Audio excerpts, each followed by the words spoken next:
Chapitre 17. La chambre de l'abbé. Après avoir passé en se courbant, mais cependant avec assez de facilité, par le passage souterrain, Dantès arriva à l'extrémité opposée du corridor qui donnait dans la chambre de l'abbé. Là, le passage se rétrécissait et offrait à peine l'espace suffisant pour qu'un homme pût se glisser en rampant. La chambre de l'abbé était dallée. C'était en soulevant une de ces dalles placées dans le coin le plus obscur qu'il avait commencé la laborieuse opération dont Dantès avait vu la fin. À peine entré et debout, le jeune homme examina cette chambre avec grande attention. Au premier aspect, elle ne présentait rien de particulier. « Bon, dit l'abbé, il n'est que 12:15, et nous avons encore quelques heures devant nous. » Dantès regarda autour de lui, cherchant à quelle horloge l'abbé avait pu lire l'heure d'une façon si précise. « Regardez ce rayon du jour qui vient par ma fenêtre, et regardez sur le mur les lignes que j'ai tracées. Grâce à ces lignes, qui sont combinées avec le double mouvement de la Terre et l'ellipse qu'elle décrit autour du Soleil, je sais plus exactement l'heure que si j'avais une montre, car une montre se dérange, tandis que le Soleil et la Terre ne se dérangent jamais. » Dantès n'avait rien compris à cette explication. Il avait toujours cru, en voyant le soleil se lever derrière les montagnes et se coucher dans la Méditerranée, que c'était lui qui marchait et non la terre. Ce double mouvement du globe qu'il habitait, et dont cependant il ne s'apercevait pas, lui semblait presque impossible. Dans chacune des paroles de son interlocuteur, il voyait des mystères de science aussi admirables à creuser que ces mines d'or et de diamants qu'il avait visitées dans un voyage qu'il avait fait presque enfant encore à Guzarat et à Golconde. « Voyons, dit-il à l'abbé. « Voyons, dit-il à l'abbé, j'ai hâte d'examiner vos trésors. » L'abbé alla vers la cheminée, déplaça avec le ciseau qu'il tenait toujours à la main la pierre qui formait autrefois l'âtre et qui cachait une cavité assez profonde. C'est dans cette cavité qu'étaient renfermés tous les objets dont il avait parlé à Dantès. « Que voulez-vous voir d'abord ? Montrez-moi votre grand ouvrage sur la royauté en Italie. » Faria tira de l'armoire précieuse 3 ou 4 rouleaux de linge tournés sur eux-mêmes, comme des feuilles de papyrus. C'étaient des bandes de toile larges de 4 pouces à peu près et longues de 18. Ces bandes, numérotées, étaient couvertes d'une écriture que Dantès put lire, car elle était écrite dans la langue maternelle de l'abbé, c'est-à-dire en italien, idiome qu'en sa qualité de provençal, Dantès comprenait parfaitement. « Voyez, lui dit-il, tout est là. Il y a 8 jours à peu près que j'ai écrit le mot « fin » au bas de la 68e bande. 2 de mes chemises et tout ce que j'avais de mouchoirs y a passé. Si jamais je redeviens libre et qu'il se trouve dans toute l'Italie un imprimeur qui ose m'imprimer, ma réputation est faite. » « Oui, répondit Dantès, je vois bien. Et maintenant, montrez-moi donc, je vous prie, les plumes avec lesquelles a été écrit cet ouvrage. »« Voyez, dit Faria. Et il montra au jeune homme un petit bâton long de 6 pouces, gros comme le manche d'un pinceau, au bout et autour duquel était lié par un fil un de ces cartilages encore tachés par l'encre dont l'abbé avait parlé à Dantès. Il était allongé en bec et fendu comme une plume ordinaire.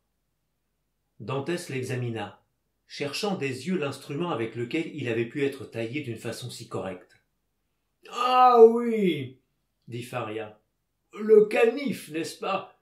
C'est mon chef-d'œuvre. Je l'ai fait, ainsi que le couteau que voici, avec un vieux chandelier de fer. » Le canif coupait comme un rasoir. Quant au couteau, il avait cet avantage qui pouvait servir tout à la fois de couteau et de poignard. Dantès examina ces différents objets avec la même attention que dans les boutiques de curiosités de Marseille. Il avait examiné, parfois, ces instruments exécutés par des sauvages et rapportés des mers du Sud par les capitaines au long cours. « Quant à l'encre, vous savez comment je procède. Je la fais à mesure que j'en ai besoin. »« Maintenant, je m'étonne d'une chose, dit Dantès. C'est que les jours vous aient suffi pour toute cette besogne. »« J'avais les nuits. »« Les nuits? Êtes-vous donc de la nature des chats, et voyez-vous clair pendant la nuit ? » Non, mais Dieu a donné à l'homme l'intelligence pour venir en aide à la pauvreté de ses sens. Je me suis procuré de la lumière. Comment cela? De la viande qu'on m'apporte, je sépare la graisse, je la fais fondre et j'en tire une espèce d'huile compacte. Tenez, voilà ma bougie. Et l'abbé montra à Dantès une espèce de lampion pareil à ceux qui servent dans les illuminations publiques. Mais du feu. Voici 2 cailloux et du linge brûlé. Mais des allumettes. J'ai faim et une maladie de peau, et j'ai demandé du soufre que l'on m'a accordé. Dantès posa les objets qu'il tenait sur la table et baissa la tête, écrasé sous la persévérance et la force de cet esprit. « Ce n'est pas tout, » continua Faria, « car il ne faut pas mettre tous ces trésors dans une seule cachette. Refermons celle-ci. » Ils posèrent la dalle à sa place. L'abbé sema un peu de poussière dessus, y passa son pied pour faire disparaître toute trace de solution de continuité, s'avança vers son lit et le déplaça. Derrière le chevet, caché par une pierre qui le refermait avec une herméticité presque parfaite, était un trou, et dans ce trou, une échelle de corde longue de 25 à 30 pieds. Dantès l'examina. Elle était d'une solidité à toute épreuve. « Qui vous a fourni la corde nécessaire à ce merveilleux ouvrage ?» demanda Dantès. « D'abord quelques chemises que j'avais, et puis les draps de mon lit que, pendant 3 ans de captivité à Fenestrelle, j'ai effilés. Quand on m'a transporté au château d'If, j'ai trouvé moyen d'emporter avec moi cet effilé. Ici, j'ai continué la besogne. » « Mais ne s'apercevait-on pas que les draps de votre lit n'avaient plus d'ourlet ?»« Je les recousais. »« Avec quoi ?»« Avec cette aiguille. » Et l'abbé, ouvrant un lambeau de ses vêtements, montra à Dantès une arête longue, aiguë et encore enfilée qu'il portait sur lui. « Oui, » continua Faria, « j'avais d'abord songé à desceller ces barreaux et à fuir par cette fenêtre, qui est un peu plus large que la vôtre, comme vous voyez, et que j'eusse élargie encore au moment de mon évasion. Mais je me suis aperçu que cette fenêtre donnait sur une cour intérieure, et j'ai renoncé à mon projet, comme trop chanceux. Cependant, j'ai conservé l'échelle pour une circonstance imprévue, pour une de ces évasions dont je vous parlais et que le hasard procure. » Dantès, tout en ayant l'air d'examiner l'échelle, pensait cette fois à autre chose. Une idée avait traversé son esprit. C'est que cet homme si intelligent, si ingénieux, si profond, verrait peut-être clair dans l'obscurité de son propre malheur, où jamais lui-même n'avait rien pu distinguer. « À quoi songez-vous » demanda l'abbé en souriant et prenant l'absorption de Dantès pour une admiration portée au plus haut degré. « Je pense à une chose d'abord. C'est à la somme énorme d'intelligence qu'il vous a fallu dépenser pour arriver au but où vous êtes parvenu. Qu'eussiez-vous donc fait libre ? » « Rien, peut-être. Ce trop-plein de mon cerveau se fut évaporé en futilité. Il faut le malheur pour creuser certaines mines mystérieuses cachées dans l'intelligence humaine. Il faut la pression pour faire éclater la poudre. La captivité a réuni sur un seul point toutes mes facultés flottantes çà et là. Elles se sont heurtées dans un espace étroit, et, vous le savez, du choc des nuages résulte l'électricité, de l'électricité l'éclair, de l'éclair la lumière. « Non, je ne sais rien, » dit Dantès, abattu par son ignorance. « Une partie des mots que vous prononcez sont pour moi des mots vides de sens. Vous êtes bien heureux d'être si savant, vous. » L'abbé sourit. « Vous pensiez à 2 choses, disiez-vous tout à l'heure ? » ?»« Oui. » »« Et vous ne m'avez fait connaître que la première.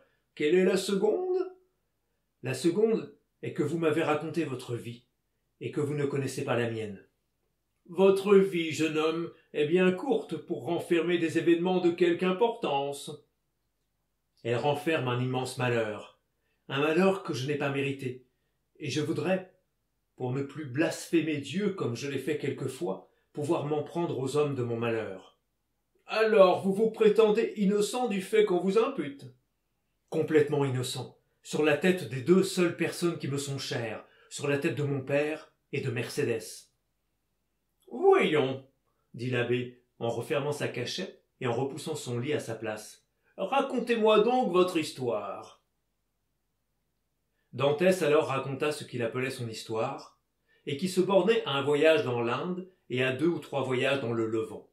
Enfin, il en arriva à sa dernière traversée, à la mort du capitaine Leclerc, au paquet remis par lui pour le grand maréchal, à l'entrevue du grand maréchal, à la lettre remise par lui et adressée à un monsieur Noirtier, enfin à son arrivée à Marseille, à son entrevue avec son père, à ses amours avec Mercédès, au repas de ses fiançailles, à son arrestation, à son interrogatoire, à sa prison provisoire au palais de justice, enfin à sa prison définitive au château d'If.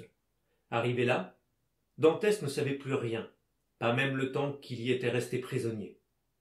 Le récit achevé, l'abbé réfléchit profondément.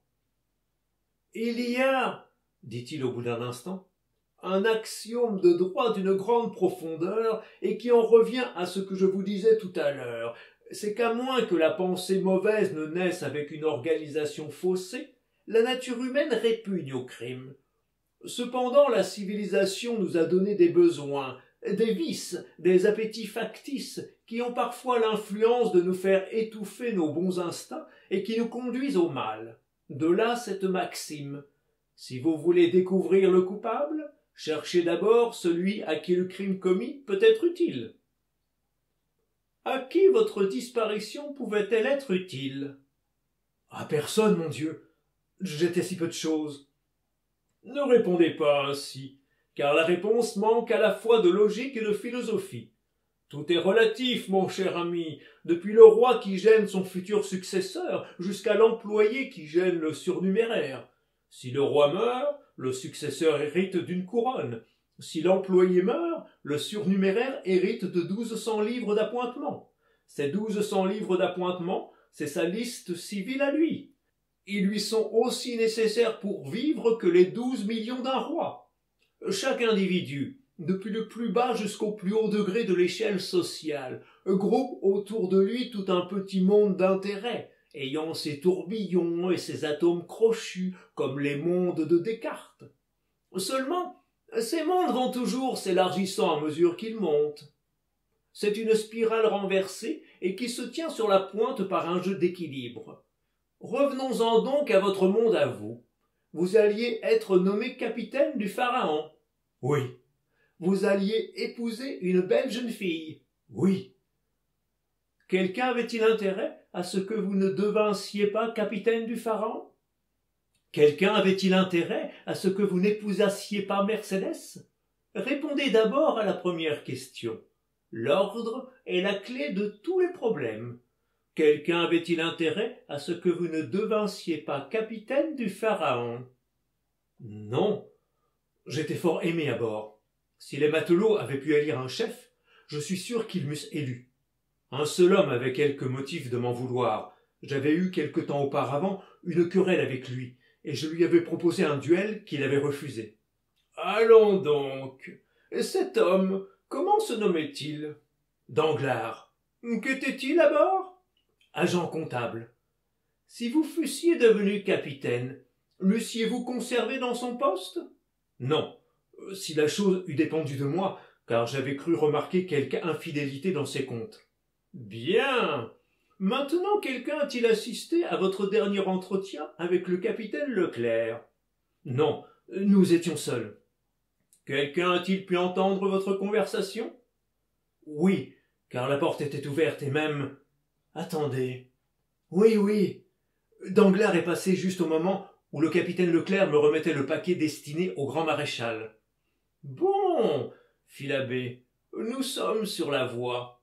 Avez-vous amené quelqu'un avec vous à terre quand vous avez relâché à l'île d'Elbe? Personne. On vous a remis une lettre? Oui, le grand maréchal.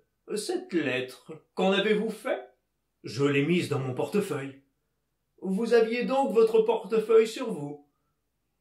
Comment un portefeuille, devant contenir une lettre officielle, pouvait-il tenir dans la poche d'un marin? Vous avez raison. Mon portefeuille était à bord. Ce n'est donc qu'à bord que vous avez enfermé la lettre dans le portefeuille? Oui. De Porto Ferraggio à bord, qu'avez-vous fait de cette lettre? Je l'ai tenu à ma main. Quand vous êtes remonté sur le pharaon, chacun a donc pu voir que vous teniez une lettre. Oui. Danglars comme les autres. Danglars comme les autres.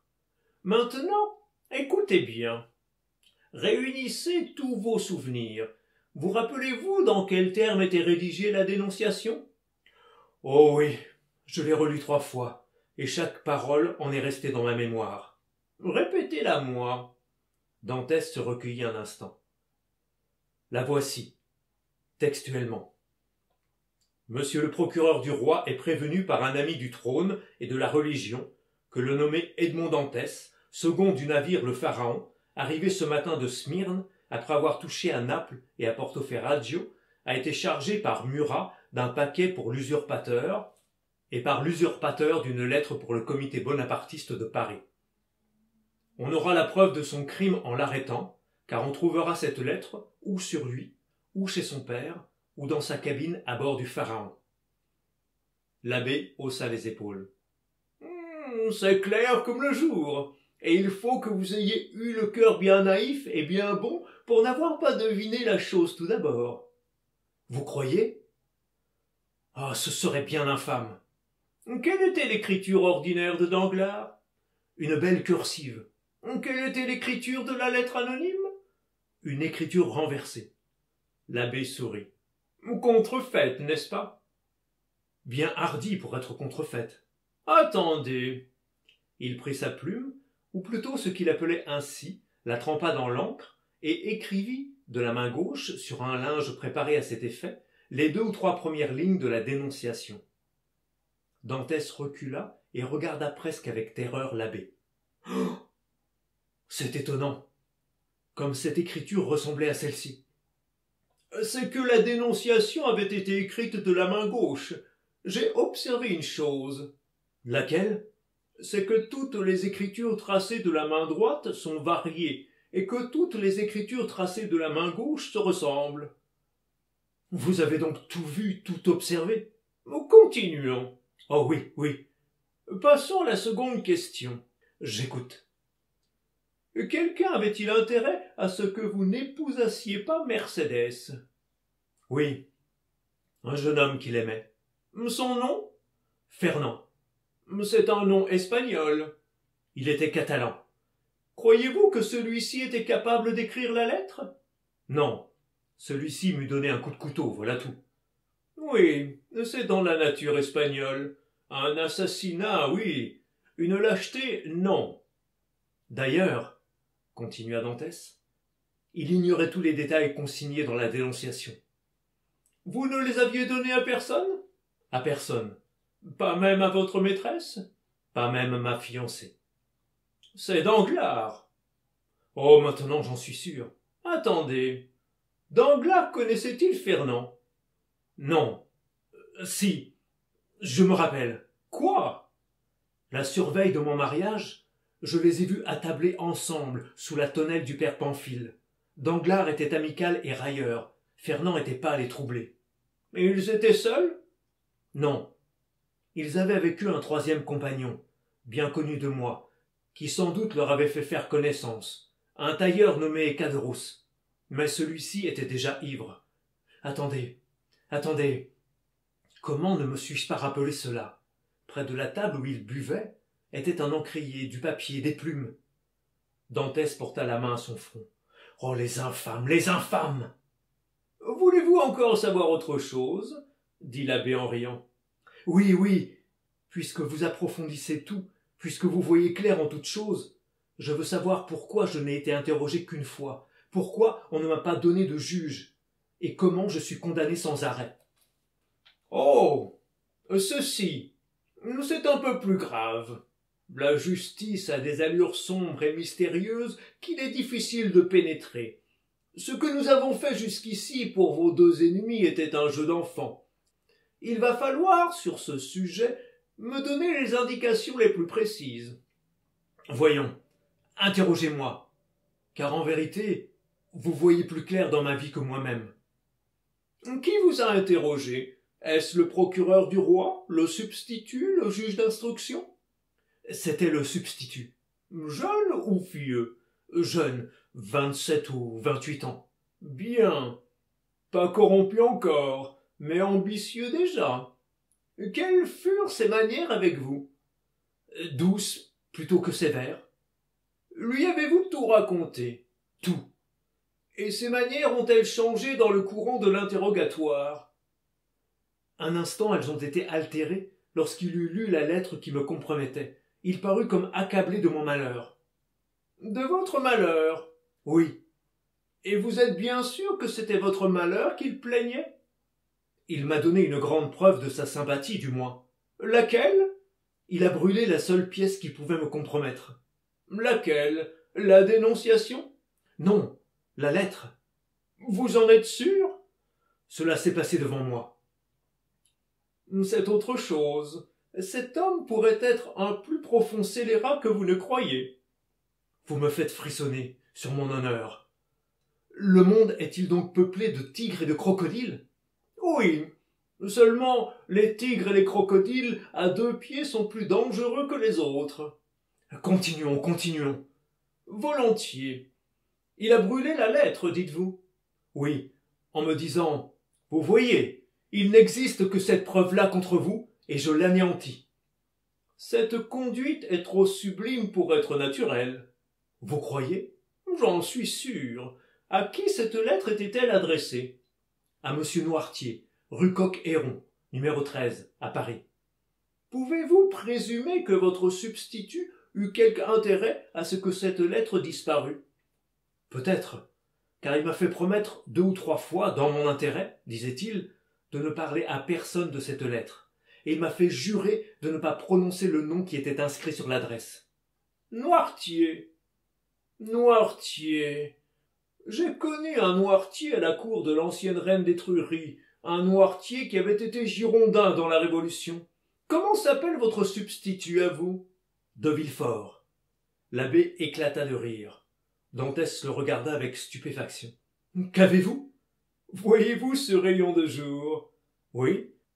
Eh bien, tout est plus clair pour moi maintenant que ce rayon transparent et lumineux. Pauvre enfant, pauvre jeune homme, et ce magistrat a été bon pour vous. Oui. Ce digne substitut a brûlé, anéanti la lettre. Oui. Cet honnête pourvoyeur du bourreau vous a fait jurer de ne jamais prononcer le nom de Noirtier. Oui. Ce Noirtier, pauvre aveugle que vous êtes, savez-vous ce que c'était que ce Noirtier? Ce Noirtier, c'était son père. La foudre tombait aux pieds de Dantès, et lui creusant un abîme au fond duquel s'ouvrait l'enfer, lui eût produit un effet moins prompt, moins électrique, moins écrasant que ces paroles inattendues. Il se leva, saisissant sa tête à 2 mains, comme pour l'empêcher d'éclater. Son père! Son père! Oui, son père qui s'appelle Noirtier de Villefort. Alors, une lumière fulgurante traversa le cerveau du prisonnier. Tout ce qui lui était demeuré obscur fut à l'instant même éclairé d'un jour éclatant. Cette tergiversation de Villefort pendant l'interrogatoire, cette lettre détruite, ce serment exigé, cette voix presque suppliante du magistrat qui, au lieu de menacer, semblait implorer, tout lui revint à la mémoire. Il jeta un cri, chancela un instant comme un homme ivre, puis, s'élançant par l'ouverture qui conduisait de la cellule de l'abbé à la sienne, « Oh, dit-il, il faut que je sois seul pour penser à tout cela. » Et en arrivant dans son cachot, il tomba sur son lit, où le porte-clés le retrouva le soir, assis, les yeux fixes, les traits contractés, mais immobile et muet comme une statue. Pendant ces heures de méditation qui s'étaient écoulées comme des secondes, il avait pris une terrible résolution et fait un formidable serment. Une voix tira Dantès de cette rêverie. C'était celle de l'abbé Faria qui, ayant reçu à son tour la visite de son geôlier, venait inviter Dantès à souper avec lui. Sa qualité de fou reconnu, et surtout de fou divertissant, donnait au vieux prisonnier quelques privilèges, comme celui d'avoir du pain un peu plus blanc et un petit flacon de vin le dimanche. Or, on était justement arrivé au dimanche, et l'abbé venait inviter son jeune compagnon à partager son pain et son vin. Dantès le suivit. Toutes les lignes de son visage s'étaient remises et avaient repris leur place accoutumée, mais avec une raideur et une fermeté, si l'on peut le dire, qui accusaient une résolution prise. L'abbé le regarda fixement.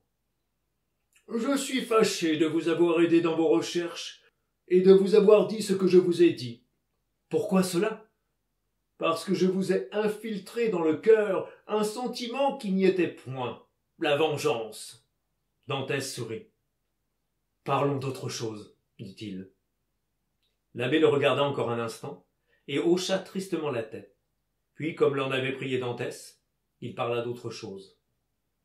Le vieux prisonnier était un de ces hommes dont la conversation, comme celle des gens qui ont beaucoup souffert, contient des enseignements nombreux et renferme un intérêt soutenu.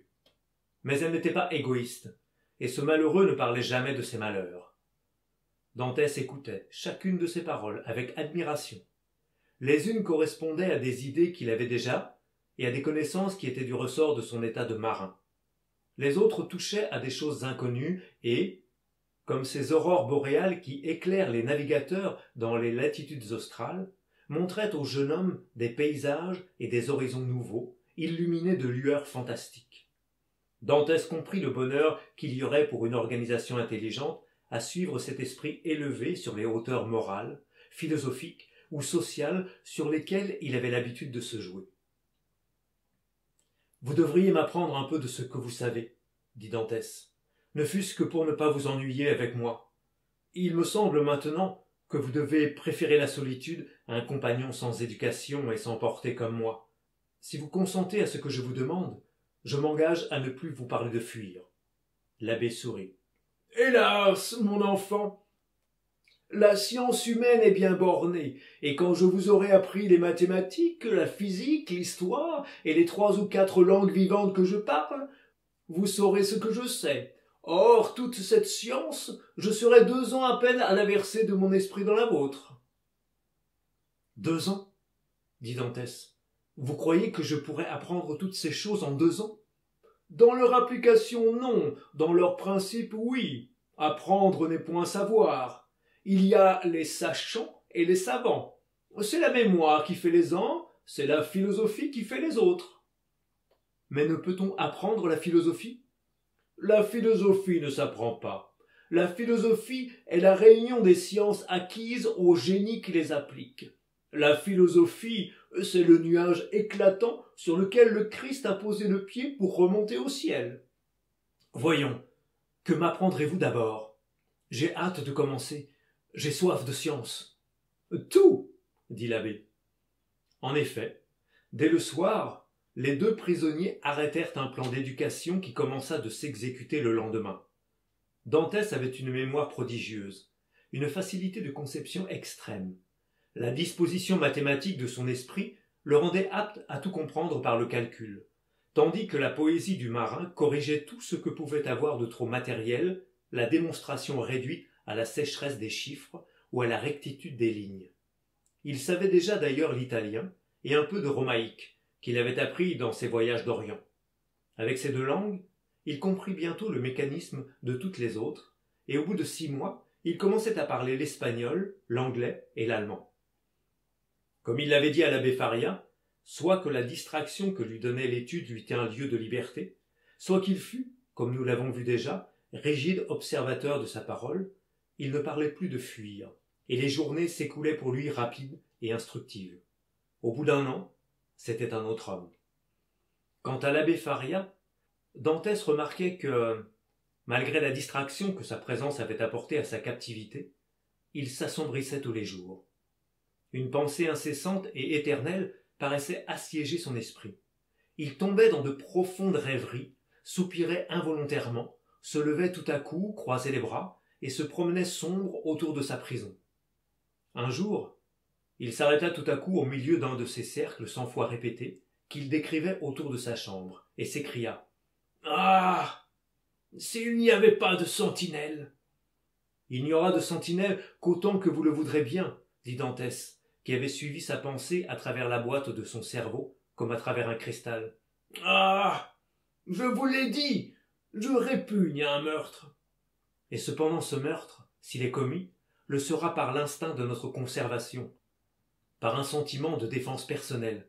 « N'importe, je ne saurais. » Vous y pensez cependant. Sans cesse, sans cesse. Et vous avez trouvé un moyen, n'est-ce pas? Oui. S'il arrivait qu'on pût mettre sur la galerie une sentinelle aveugle et sourde. Elle sera aveugle, elle sera sourde, répondit le jeune homme avec un accent de résolution qui épouvanta l'abbé. Non, non, impossible. Dantès voulut le retenir sur ce sujet, mais l'abbé secoua la tête et refusa de répondre davantage. 3 mois s'écoulèrent. Êtes-vous fort? Demanda un jour l'abbé à Dantès. Dantès, sans répondre, prit le ciseau, le tordit comme un fer à cheval et le redressa. Vous engageriez-vous à ne tuer la sentinelle qu'à la dernière extrémité? Oui, sur l'honneur. Alors, nous pourrons exécuter notre dessein. Et combien nous faudra-t-il de temps pour l'exécuter? 1 an au moins. Mais nous pourrions nous mettre au travail. Tout de suite. Oh, voyez donc, nous avons perdu 1 an. Trouvez-vous que nous l'ayons perdu? Oh, pardon, pardon. Chut. L'homme n'est jamais qu'un homme, et vous êtes encore un des meilleurs que j'ai connus. Tenez, voici mon plan. L'abbé montra alors à Dantès un dessin qu'il avait tracé. C'était le plan de sa chambre, de celle de Dantès, et du corridor qui joignait l'une à l'autre. Au milieu de cette galerie, il établissait un boyau pareil à celui qu'on pratique dans les mines. Ce boyau menait les 2 prisonniers sous la galerie où se promenait la sentinelle. Une fois arrivé là, il pratiquait une large excavation, décelait une des dalles qui formaient le plancher de la galerie. La dalle, à un moment donné, s'enfonçait sous le poids du soldat, qui disparaissait englouti dans l'excavation. Dantès se précipitait sur lui au moment où, tout étourdi de sa chute, il ne pouvait se défendre. Le liait, le bâillonnait, et tous deux alors, passant par une des fenêtres de cette galerie, descendaient le long de la muraille extérieure à l'aide de l'échelle de corde et se sauvaient. Dantès battit des mains, et ses yeux étincelèrent de joie. Ce plan était si simple qu'il devait réussir. Le même jour, les mineurs se mirent à l'ouvrage, avec d'autant plus d'ardeur que ce travail succédait à un long repos, et ne faisait, selon toute probabilité, que continuer la pensée intime et secrète de chacun d'eux. Rien ne les interrompait que l'heure à laquelle chacun d'eux était forcé de rentrer chez soi pour recevoir la visite du geôlier. Ils avaient, au reste, pris l'habitude de distinguer, au bruit imperceptible des pas, le moment où cet homme descendait, et jamais ni l'un ni l'autre ne fut pris à l'improviste. La terre qu'ils extrayaient de la nouvelle galerie, et qui eût fini par combler l'ancien corridor, était jetée petit à petit, et avec des précautions inouïes, par l'une ou l'autre des 2 fenêtres du cachot de Dantès ou du cachot de Faria. On la pulvérisait avec soin, et le vent de la nuit l'emportait au loin sans qu'elle laissât de traces. Plus d'1 an se passa à ce travail exécuté avec un ciseau, un couteau et un levier de bois pour tout instrument. Pendant cette année, et tout en travaillant, Faria continuait d'instruire Dantès, lui parlant tantôt une langue, tantôt une autre, lui apprenant l'histoire des nations et des grands hommes, qui laissent de temps en temps, derrière eux, une de ces traces lumineuses qu'on appelle la gloire. L'abbé, homme du monde et du grand monde, avait en outre dans ses manières une sorte de majesté mélancolique, dont Dantès, grâce à l'esprit d'assimilation dont la nature l'avait doué, sut extraire cette politesse élégante qui lui manquait et ces façons aristocratiques que l'on n'acquiert d'habitude que par le frottement des classes élevées ou la société des hommes supérieurs. Au bout de 15 mois, le trou était achevé. L'excavation était faite sous la galerie. On entendait passer et repasser la sentinelle, et les 2 ouvriers, qui étaient forcés d'attendre une nuit obscure et sans lune pour rendre leur évasion plus certaine encore, n'avaient plus qu'une crainte. C'était de voir le sol trop hâtif s'effondrer de lui-même sous les pieds du soldat. On obvia à cet inconvénient en plaçant une espèce de petite poutre qu'on avait trouvée dans les fondations comme un support. Dantès était occupé à la placer lorsqu'il entendit tout à coup l'abbé Faria, resté dans la chambre du jeune homme, où il s'occupait de son côté à aiguiser une cheville destinée à maintenir l'échelle de corde, qu'il appelait avec un accent de détresse. Dantès rentra vivement, et aperçut l'abbé debout au milieu de la chambre, pâle, la sueur au front et les mains crispées. « Oh mon Dieu, qu'y a-t-il? Qu'avez-vous donc ?»« Vite, vite, écoutez-moi » Dantès regarda le visage livide de Faria, ses yeux cernés d'un cercle bleuâtre, ses lèvres blanches, ses cheveux hérissés, et d'épouvante, il laissa tomber à terre le ciseau qu'il tenait à la main. « Mais qu'y a-t-il donc » s'écria Edmond. « Je suis perdu. Écoutez-moi. Un mal terrible, mortel peut-être, va me saisir. L'accès arrive, je le sens. Déjà j'en fus atteint l'année qui précéda mon incarcération. À ce mal il n'est qu'un remède, je vais vous le dire. Courez vite chez moi, levez le pied du lit. Ce pied est creux. Vous y trouverez un petit flacon de cristal à moitié plein d'une liqueur rouge. Apportez-le. Ou plutôt, non, je pourrais être surpris ici. Aidez-moi à rentrer chez moi pendant que j'ai encore quelque force. Et qui sait ce qui va arriver et le temps que durera l'accès. » Dantès, sans perdre la tête, bien que le malheur qui le frappait fût immense, descendit dans le corridor, traînant son malheureux compagnon après lui, et le conduisant avec une peine infinie jusqu'à l'extrémité opposée, se retrouva dans la chambre de l'abbé qu'il déposa sur son lit. « Merci, dit l'abbé, frissonnant de tous ses membres, comme s'il sortait d'une eau glacée. Voici le mal qui vient. Je vais tomber en catalepsie. Peut-être ne ferai-je pas un mouvement, peut-être ne jetterai-je pas une plainte, mais peut-être aussi j'écumerai, je me raidirai, je crierai. Tâchez que l'on n'entende pas mes cris. C'est l'important, car alors peut-être me changerait-on de chambre, et nous serions séparés à tout jamais. Quand vous me verrez immobile, froid et mort, pour ainsi dire, seulement à cet instant, entendez-vous bien, desserrez-moi les dents avec le couteau, faites couler dans ma bouche 8 à 10 gouttes de cette liqueur, et peut-être reviendrai-je. Peut-être, s'écria douloureusement Dantès. À moi, s'écria l'abbé, je me... L'accès fut si subit et si violent que le malheureux prisonnier ne put même achever le mot commencé. Un nuage passa sur son front, rapide et sombre comme les tempêtes de la mer. La crise dilata ses yeux, tordit sa bouche, empourpra ses joues. Il s'agita, écuma, rugit. Mais, ainsi qu'il l'avait recommandé lui-même, Dantès étouffa ses cris sous sa couverture. Cela dura 2 heures. Alors, plus inerte qu'une masse, plus pâle et plus froid que le marbre, plus brisé qu'un radeau foulé aux pieds, il tomba, se raidit encore dans une dernière convulsion et devint livide. Edmond attendit que cette mort apparente eût envahi le corps et glacé jusqu'au cœur. Alors il prit le couteau, introduisit la lame entre les dents, desserra avec une peine infinie les mâchoires crispées, compta l'une après l'autre 10 gouttes de la liqueur rouge et attendit. 1 heure s'écoula sans que le vieillard fît le moindre mouvement. Dantès craignait d'avoir attendu trop tard, et le regardait les 2 mains enfoncées dans ses cheveux. Enfin, une légère coloration parut sur ses joues. Ses yeux, constamment restés ouverts et atones, reprirent leur regard. Un faible soupir s'échappa de sa bouche, il fit un mouvement. « Sauvez, sauvez !» s'écria Dantès. Le malade ne pouvait point parler encore, mais il étendit avec une anxiété visible la main vers la porte. Dantès écouta et entendit les pas du geôlier. Il allait être 7 heures, et Dantès n'avait pas eu le loisir de mesurer le temps. Le jeune homme bondit vers l'ouverture, s'y enfonça, replaça la dalle au-dessus de sa tête et rentra chez lui. Un instant après, sa porte s'ouvrit à son tour, et le geôlier, comme d'habitude, trouva le prisonnier assis sur son lit. À peine eut-il tourné le dos, à peine le bruit des pas se fut-il perdu dans le corridor, que Dantès, dévoré d'inquiétude, reprit, sans songer à manger, le chemin qu'il venait de faire, et soulevant la dalle avec sa tête, rentra dans la chambre de l'abbé. Celui-ci avait repris connaissance, mais il était toujours étendu, inerte et sans force sur son lit. « Je ne comptais plus vous revoir, » dit-il à Dantès. « Pourquoi cela » demanda le jeune homme. « Comptiez-vous donc mourir ?»« Non, mais tout est prêt pour votre fuite, et je comptais que vous fuiriez. » La rougeur de l'indignation colora les joues de Dantès. « Sans vous?